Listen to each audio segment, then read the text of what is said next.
Okay, we're back with some more reaction videos. Today we're going over this Tim Pool video, his latest one that he released. This is my first time watching this one, so you'll be getting my thoughts and reaction in real time here. I haven't watched a second of it. And let's get into it, see what Tim has to say about Biden and Biden's tweet and the election. Transform it. Aside from the presumptive, we will beat Donald Trump, it's hard to know what he's actually talking about. What does it mean to transform this country? I don't know. It was just a tweet. But considering all of the pundits talking about Joe Biden catering or pandering to the far left and Donald Trump trying to show that Joe Biden is a puppet of the far left, I think we can make assumptions about what transforming this country would actually look like based on what the far left has been doing so far. That even if we were to compromise with the far left, we are going to see dramatic and radical change that many Americans probably don't want. This statement from Joe Biden led me to ask the question, do Americans really want a transformation, or do they want the status quo? It's hard to know for sure. There's a lot of poor people who would like to do better and think the answer lies in politicians. However, the message that Joe Biden is putting out, albeit it was just a tweet, is contrasted by Donald Trump's message of keep America great. Trump doesn't want to transform America into something else. He wants it to be the best that it already is. For the past several years, we've had record economic growth. Even right now, for some reason, the stock market is skyrocketing, which seems kind of odd. But it's probably because people think we're going to recover very, very quickly after the whole COVID thing kind of comes to an end. Now, right now, in this country, there's a lot. Okay, let's stop it there. He makes a very just weird assumption about the stock market and it doing well because probably people think that it's going to recover quickly from the economy is going to recover quickly from COVID. Now, again, this is just an assumption from him, so I'm not going to bury him too much from it, but saying probably that that's what people think is just so wildly out of the blue and outlandish that I can't let it just skate by there. So there could be so many reasons as to why the stock market is doing well right now. And you also have the added fact that the stock market is one metric to measure the economy, and it's not even a very good metric to measure the economy. I mean, there could be so many other reasons that the stock market is doing well right now. It could be the fact that, the stock market isn't a good indication of how normal, regular, everyday people are doing economically. It could also be the fact that as of the last couple of months and the CARES Act, we had the PPP to prop up businesses. We had the pandemic insurance for unemployment benefits, extra $600 a week to beef up unemployment. So people are still having cash. People still have money to purchase things, to put money in the stock market, to shop online, to pay their rent, to pay their mortgage. So those could be also reasons. And the economy that Trump it was doing well. Yeah, it was doing well. It was doing well under Obama too. What did Trump do that made it go up in any way? It could have just been a continuation from the Obama era policies. It's not like there was anything drastically changing in the economy that Trump did that you can point to that made the economy continue to grow as it was growing under Obama. So those are two just wildly outlandish assumptions that Tim makes. A lot of problems. And you could argue that under Donald Trump, we are seeing not so much of a great America. But all of these things we're seeing, from statues being torn down to riots to the bad economy, is the fault of the left and the Democrats. So listen, I have my personal biases, but I'm not putting the fault of riots and COVID on Donald Trump. Donald Trump had several years of a really great economy. And surprisingly, now coming close to the end of his first term, presuming he gets a second one, He's actually fairly anti-war in a lot of ways. I mean, at least compared to his predecessors. Does America really want... Obviously, we can't blame the riots on Trump, and you can't blame COVID as an actual virus on Trump, and you can't even really blame it, it's for every death that's been recorded in this country on Trump. But some blame is attributed to Donald Trump and his response, or lack thereof, to COVID-19. I mean, do we really, really have to drum up and go through just how awful of a response this country has had, and in particularly Trump and his administration has had to coronavirus? Do we really have to go through that? Because I've done it multiple times in videos. You can go through them and watch them for yourself, and it's only getting worse now. I mean, we're, 4 months into this thing, and we're having case totals higher than at any other point during the pandemic. Okay, Arizona, Texas, they're running out of hospital capacity. And, the deaths haven't shown up yet, and hopefully they don't. Hopefully, the deaths don't show up because, maybe it's a weaker strain. I've heard now. We don't really know yet. It could be a weaker strain of coronavirus that is passing around, so it's not as deadly. It could be infecting younger people now, and they're more apt to fight the virus off. Whatever it may be, it could be that they haven't shown up yet. But the deaths are the one factor. The other factor that he touches on here, and that is true no matter what, no matter how you want to slice it, is the economy. The economy is not going to recover in any way resembling to what it was prior to COVID until we get COVID under control. Plain and simple. So hopefully not another person dies, and hopefully we get this thing under control.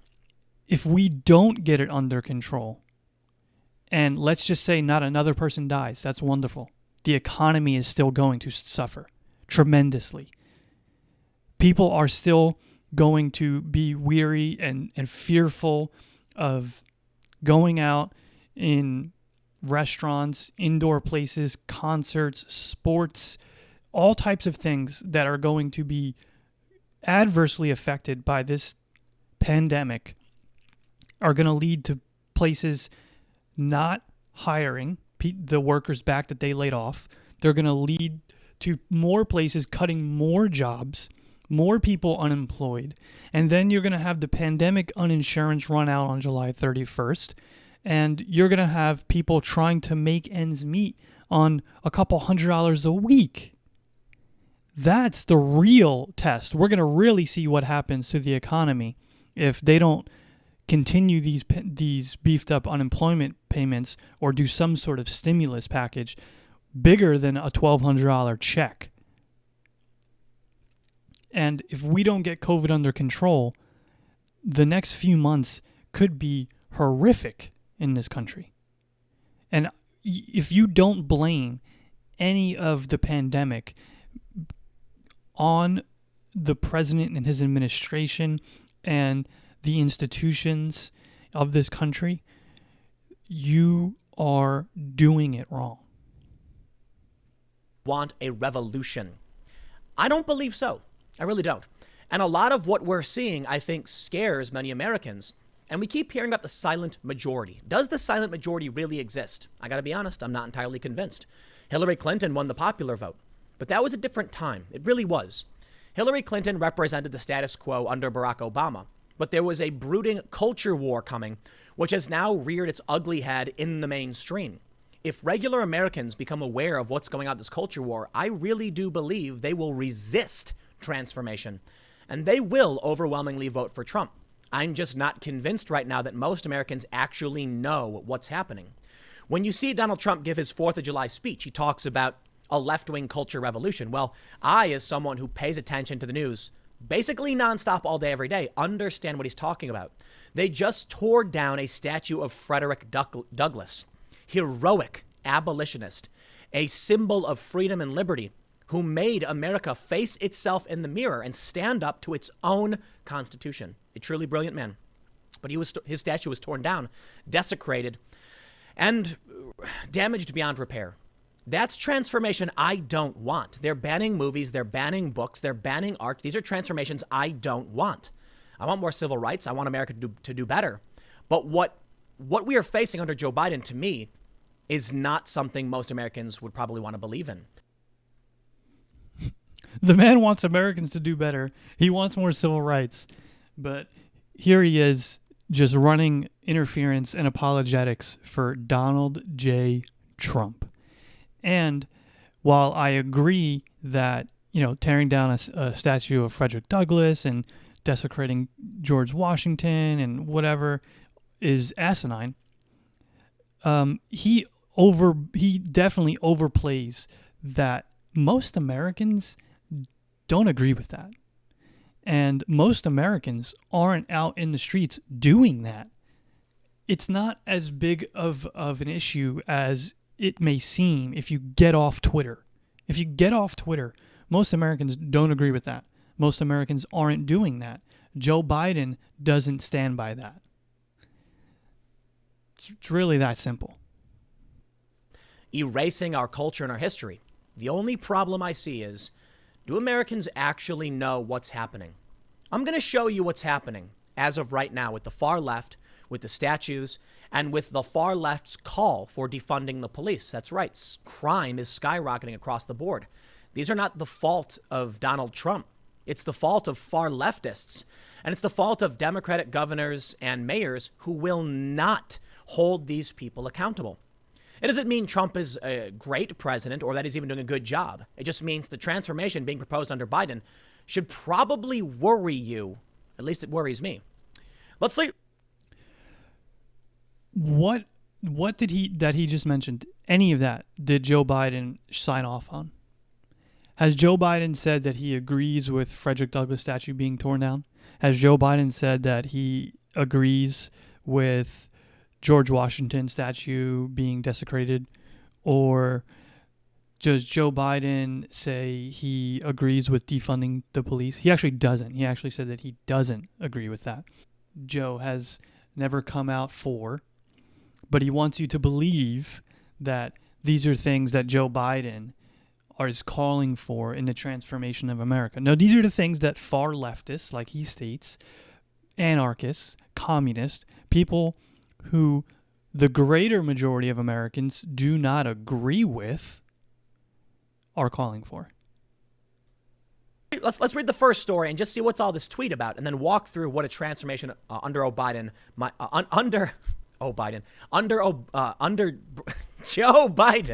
might look like. You see, I just pulled a Biden. I'm sorry. Remember when Biden said, "Oh, Biden-Bama"? Hey, we all make mistakes. Before we get started, however, head over to timcast.com/donate if you'd like to support my work. There's many ways you can give. There's a P.O. box if you want to send stuff. But the best thing you can do, share this video. For one simple reason. Do people really know what's happening right now in this country? And I think the answer is probably not. Many of them don't want to know. Many of them have seen counter propaganda, or have seen straight up. Here's the thing, Tim. Here it is. Many people never know what's going on in the country. Okay? Most people aren't into politics like you and I. Most people don't spend hours of their day reading articles about news and politics and spend time on Twitter and in the corners of YouTube political content. Most people don't care. And then when you present those most people with some of the things that are going on from the far left and the desecration of some of these monuments, they're appalled by it and they don't agree with it. But most of the time, they just don't know or care to know because they're not really that much into it. Propaganda and won't believe it. But there are probably a lot of people who just don't know. And I'm going to show you what's been going on and what you could get if Joe Biden actually does get elected.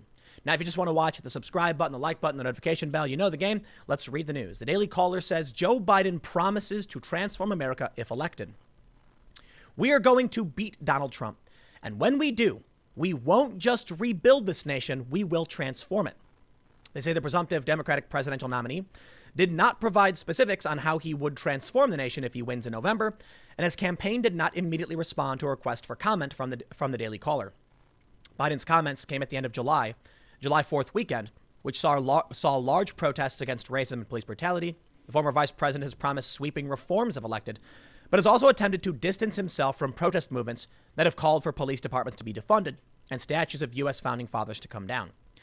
These are very important points that I want to make sure, to be fair, I highlight first. Joe Biden was asked about statues. He said the Confederate statue should probably come down, but Christopher Columbus, the founding fathers, probably too far. Joe Biden and the Democrats have said no to defunding or abolishing the police. The only problem is, when we see that from Biden and the Democrats, I think we can respect that position. But then when we see that they're pandering or catering to the far left, can we trust that position? And I think the answer is, for the most part, no. I think Joe Biden will make many concessions. He will give up a lot of ground to the far left, and these will be things we don't like.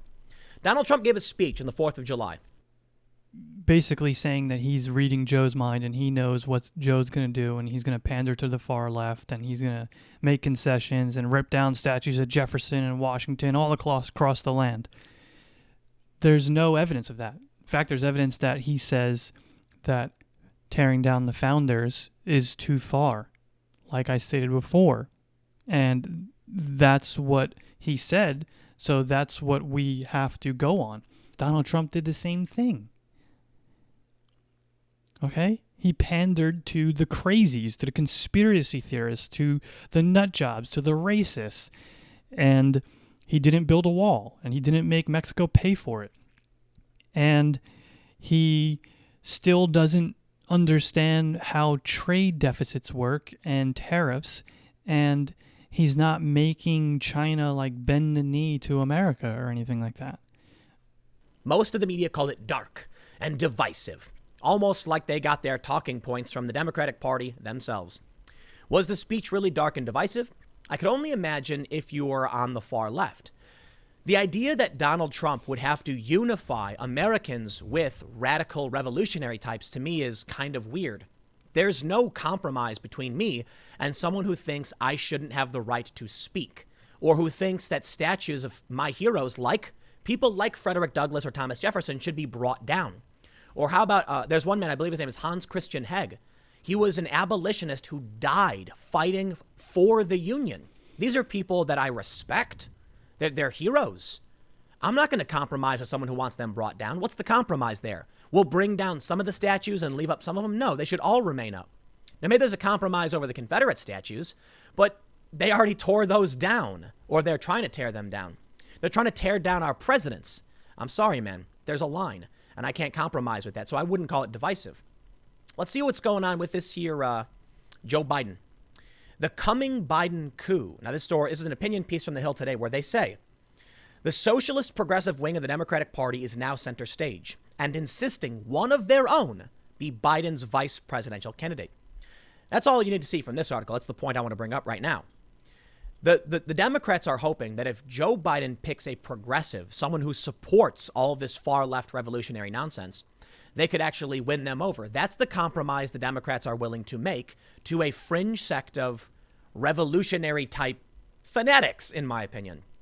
We recently saw Nancy Pelosi and many of the Democrats literally get on bent knee for Black Lives Matter, which many Black Lives Matter activists have said has been hijacked by the far left.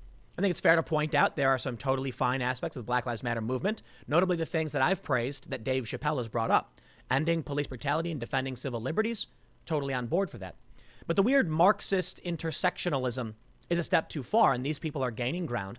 And the Democrats don't seem to care that within their ranks, this non-theistic religion is bubbling up. I fail to see where this is gaining ground. I agree that there is a portion of the left, and they seem to be trying to weasel their way into BLM, that are, hardline leftists and Marxists, socialists, communists. I agree. But I fail to see where this is becoming the cornerstone of the left in this country or the Democratic Party in this country. Okay, so if that was the case, Wouldn't you think that Bernie Sanders would have been elected, would have won the primary and not Joe Biden? Isn't he closer to that side than Joe Biden? And Bernie got destroyed in the primary by Joe Biden. That doesn't square up. Also, like I said, if you would get off Twitter, get off YouTube, get off Facebook, and just go out amongst regular individual folks, they don't even know this is going on, and they don't care. And when you bring it up to them, they don't agree with it by and large. But let's read a little bit more of these stories here. Check it out. Joe Biden, seen as puppet of far-left Democrats, critics say. This is from May 21st. And we have this story. Why Trump's attempt to tag Biden as a tool of the radical left isn't working. In short, voters don't see him that way, according to a new Politico Morning Consult poll. Now, this is important considering we just saw that critics are calling Joe Biden a puppet of the far left, or that they don't see him that way because he's given them no indication that he is that way. It's really plain and simple. He was Obama's VP. He's against tearing down statues of the founders. He came out and said he doesn't agree with defund the police. He beat Bernie Sanders handily in the primaries. There is nothing of substance, of real matter, that makes you think that he is that way. And that's why people don't see him that way. It's really not that hard to understand. We're going to leave it there for this one. I don't want to make these videos too long. So I will release the second part of going over this Tim Pool video probably tomorrow. And thanks for watching, and like, subscribe, share, comment, the whole nine. Do what you got to do here. Thumbs up, thumbs down, whatever it may be. Feel free.